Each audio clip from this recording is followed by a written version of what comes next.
નમસ્કાર મિત્રો, વિડીયોમાં તમારું સ્વાગત છે। જે હા મિત્રો, અત્યારે હાલના સૌથી મોટા અને મહત્વના સમાચાર સામે આવી રહ્યા છે। તો મિત્રો, સમાચારમાં વાત કરીએ તો હાલ તમામના દિલ ચીરી નાખે તેવી ઘટના સામે આવી છે। મિત્રો, ગાંધીનગર જિલ્લામાં એક અત્યંત શર્મજનક અને કાળજુ કંપાવી દે તેવી ઘટના સામે આવી છે।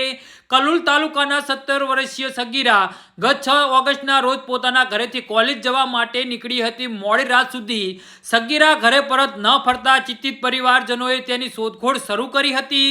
સગા સંબંધીઓ અને મિત્ર વર્તુળમાં તપાસ કરવા છતાં દીકરીની કોઈ ભાળ મળી નહોતી।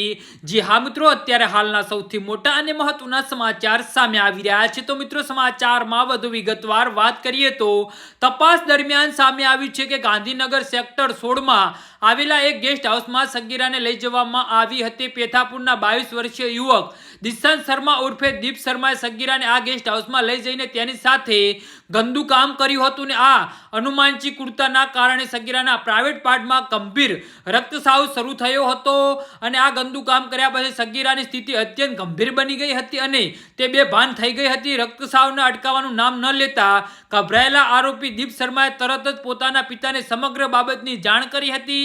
ત્યારબાદ આરોપીના પિતા ભરતભાઈ સરગણસના ત્યાં આવીને પરવગ હોસ્પિટલ પહોંચ્યા હતા અને પોતાની ઓળખ વાલી તરીકે આપી સગીરાને સારવાર અર્થે દાખલ કરાવી હતી। જી હા મિત્રો, તો આના વિશે તમારું શું કહેવું છે તો નીચે અમારી કમેન્ટ બોક્સમાં જરૂરથી જણાવજો અને અમારી યુટ્યુબ ચેનલને સબસ્ક્રાઇબ કરવાની ભૂલતા નહીં। ધન્યવાદ।